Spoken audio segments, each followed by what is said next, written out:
Hey everyone, so I just reached 500 subs on this YouTube channel. Thank you everyone who subbed to me in the last couple weeks. And also, Jojo's Bizarre Adventure Part 6 Stone Ocean will be coming out this December, so in honor of that, I'll be covering the Joestar family tree. However, I'll be only covering up until the end of Part 6, so spoiler warning for all of you anime-only people out there.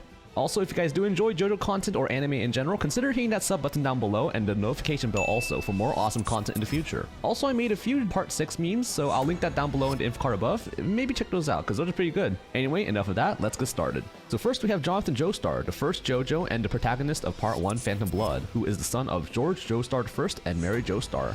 Eventually, George Joestar adopts Dio Brando, a kid from the slums who is the primary antagonist of the series as well as the catalyst for pretty much every event up until the end of Part 6. Jonathan eventually marries his childhood sweetheart, Erina Pendleton, and together they have a kid named George Joestar II. Erina also saved the life of a baby named Elizabeth, also known as Lisa, who marries George Joestar II. Together they have a son named Joseph, who is the Jojo of Part 2 Battle Tendency. And then he eventually marries Suzy Q, a servant of Lisa, and together they have a daughter named Holly Joestar, who runs off and marries a Japanese man named Kujo Sadao. Eventually Holly adopts a new name, Kujo Seiko, because she lives in Japan now, and then she has a son named Kujo Jotaro, the Jojo of Part 3 Stardust Crusaders. Jotaro eventually gets married later in life and has a daughter named Jolene Kujo, who is the Jojo of Part 6 Stone Ocean. So what about Part 4 and 5, you may ask? So to do that, we must go back to Joseph. So at some point, Joseph was being a really crappy husband and cheated on Suzy Q by having an affair with a Japanese woman named Higashikata Tomoko, and out of this affair, they had a son named Higashikata Josuke, who is the Jojo of Part 4 Diamond is Unbreakable. Also, for those of you who don't know, Josuke is a Jojo because Josuke in kanji can be read as Jojo. And also in the midst of Part 4, Joseph adopted a stand user named Shizuka, who is a baby that is able to turn invisible. So to cover Part 5, you remember this guy, Dio? So at one point he lost his body and became a dismembered head because he's a vampire. Yeah, that's a thing. And Jonathan happened to die at some point, so he's in the market for a new body, so he decided to take over Jonathan's body, and he became Dio in all caps. While as Dio,